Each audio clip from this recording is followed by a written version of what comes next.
9:20, Yolida Bey Alvarado del Tribunal Electoral de Tabasco en cabina. Cuéntanos del procedimiento una vez, Yolida Bey, que entra la impugnación.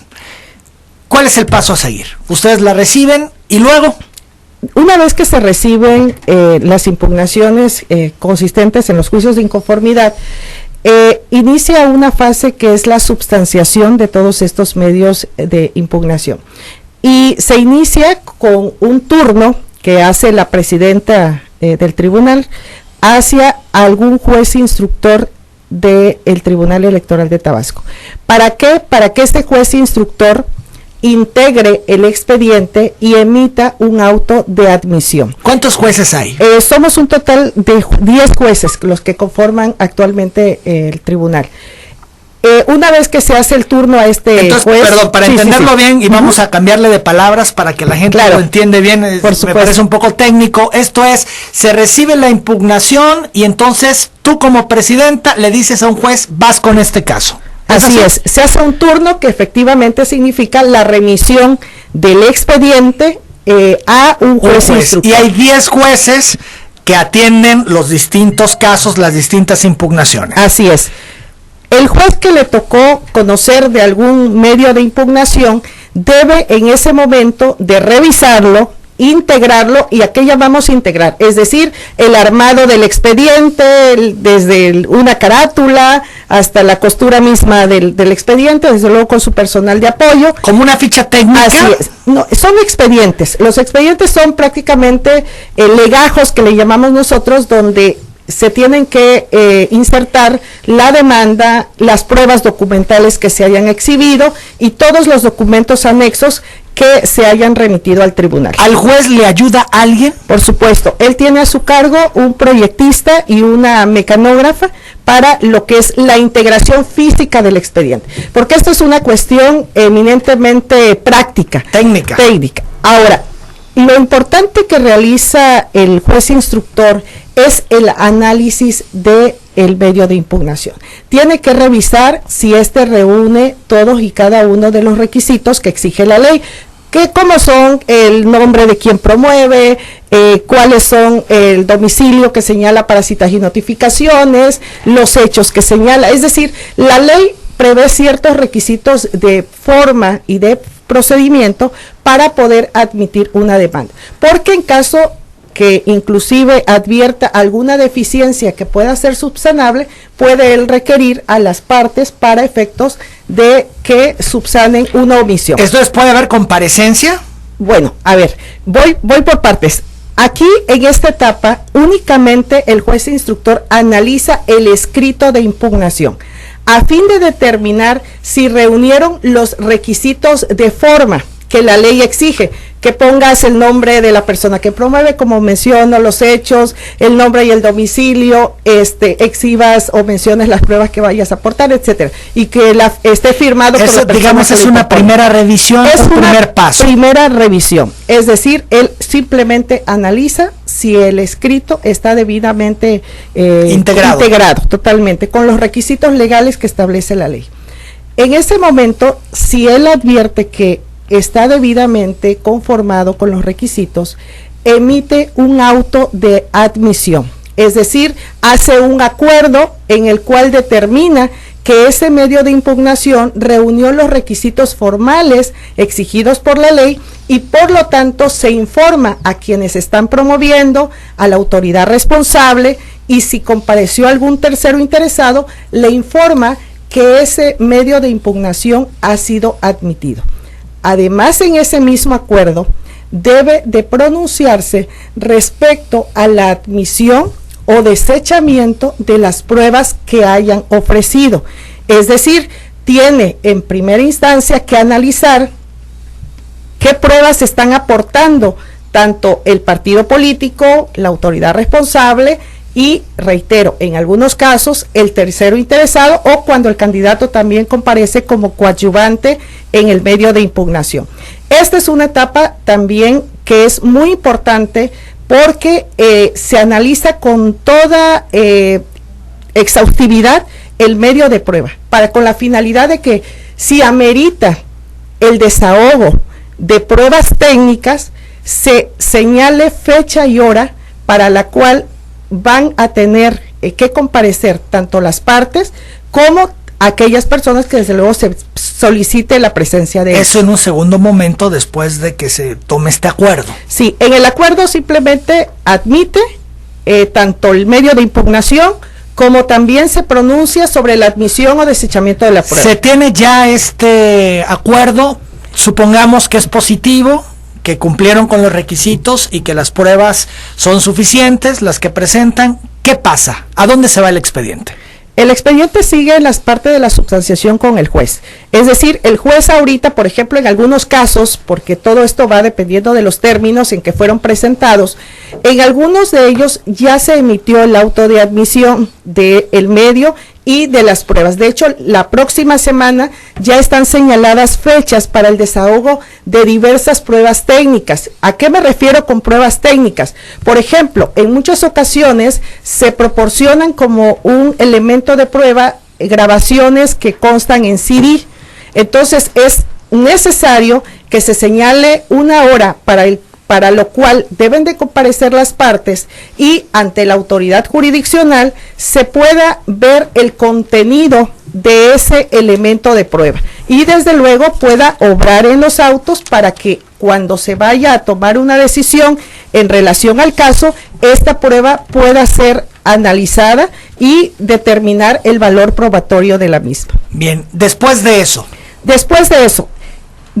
que se desahogan todas y cada una de las pruebas que han aportado las partes, se hace un cierre de instrucción que significa que ya ha terminado la parte de la substanciación del procedimiento que está a cargo de un juez instructor. A partir de ahí, el expediente es turnado a uno de los magistrados que integramos el pleno para que se inicie el proyecto de resolución de ese caso. Esto es, al magistrado le llega ya con una calificación del juez, podríamos decirlo de alguna manera, cumplió los requisitos, se desahogaron las pruebas y el juez sugiere la resolución. No, el juez simplemente substancia. ¿Y a qué llamamos substanciar? Desde el momento que recibe y emite los acuerdos para el desahogo de las pruebas. A su cargo solamente está el procedimiento como tal, es decir, el desahogo de todas y cada una de las pruebas que son necesarias para la integración del expediente, pero de ninguna manera él hace pronunciamiento respecto a una cuestión de fondo. Ya va a ser el criterio del magistrado. Por supuesto, es el magistrado quien revisa todo el expediente. Así es. Y en función de eso, toma una decisión al respecto y construye un proyecto. Así es. Un proyecto de resolución. Así es. ¿Al magistrado también le ayudan? ¿Tiene equipo que le ayude, que le auxilie? Sí, en este caso los jueces instructores tienen una doble función. Tanto tienen a su cargo la substanciación, pero a partir del cierre de instrucción también coadyuvan en la elaboración del proyecto con los magistrados. ¿Puede el magistrado regresarle al juez el proyecto por alguna asunto que detecte que no se cumplió, que no estuvo completo? Por supuesto. Eso se puede regresar al juez. Sí, y ha pasado en muchas ocasiones en función de que al momento que se está analizando el asunto, se determina inclusive que pueda llegarse a algún otro medio de prueba dentro de las facultades que se tiene o alguna circunstancia de índole procesal, es susceptible de que se pueda allegar ese medio de prueba o realizar la actuación que el magistrado detecte que pudo haberse desahogado. Bien, entonces, cuando ya el magistrado construye su proyecto de resolución, estamos en la etapa final. Así es la etapa de resolución en la cual el magistrado es el que en un primer momento elabora el proyecto de resolución. Se convoca luego a sesión y se presenta este proyecto y votan los 3 magistrados el proyecto que presenta. Una vez que el magistrado ha elaborado su proyecto de resolución, lo turna para efectos de que se circule para los otros 2 magistrados. Es decir, previo a la sesión, con la anticipación debida, el magistrado tiene que hacernos llegar a los demás integrantes del pleno su proyecto de resolución. y nosotros, desde luego, tener la oportunidad previo a la sesión pública de poder analizarlo, porque podemos compartir o diferir del proyecto presentado. Si discrepan del proyecto, ¿lo comentan en corto o se esperan ya a la sesión? Si son, en la práctica, si son cuestiones mínimas, a veces en relación a algunas correcciones, puedo mencionar ortografía, a lo mejor algunas cuestiones no de fondo, sí son susceptibles de poderlas señalar previamente antes, porque son cuestiones de forma. Ahora, cuestiones de fondo en relación al criterio, esto debe de ser hecho en la sesión pública. ¿Ustedes platican en algún momento de los dictámenes? Porque cada uno va a construir proyectos, entendemos por el número de impugnaciones. Cada uno va a tener, entiendo, la misma cantidad de proyectos. ¿Se platican los casos? ¿Hablan, comentan al respecto durante el proceso? En este caso, algunas ocasiones cuando es necesario unificar criterios. No significa en cuanto al sentido del fallo. Unificar criterios, ¿a qué me refiero?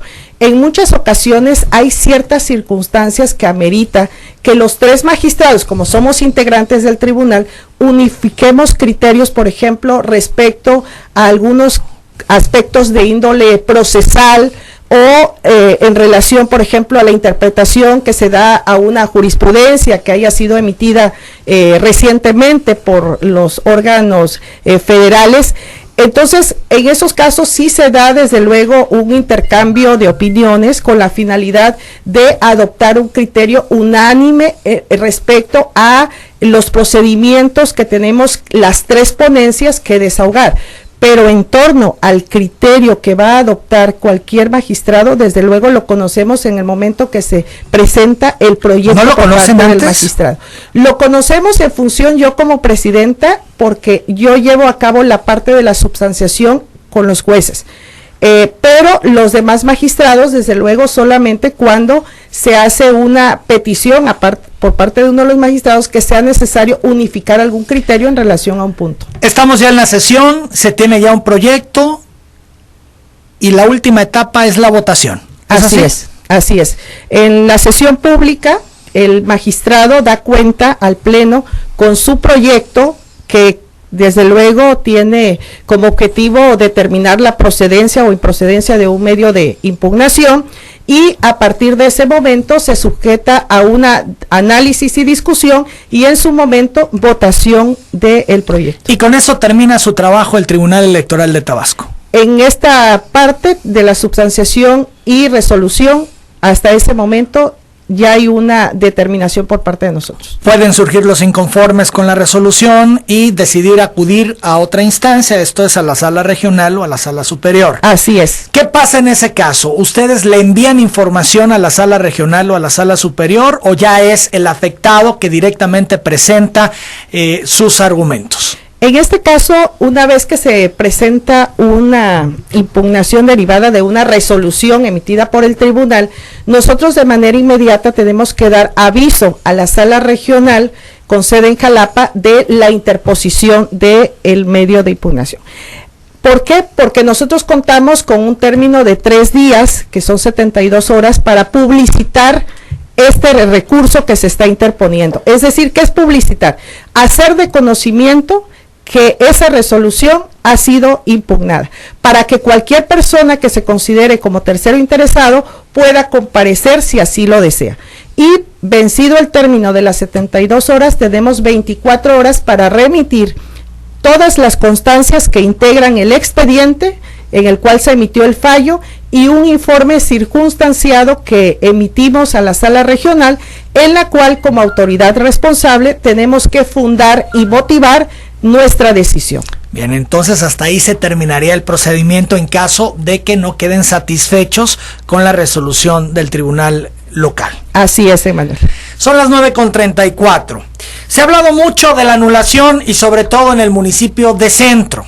Prácticamente todos los candidatos van y presentan sus argumentos, presentaron las impugnaciones, han coincidido en algunos puntos, tengo entendido, los distintos equipos jurídicos. Vamos a hablar de la anulación después de la pausa y venimos a la recta final.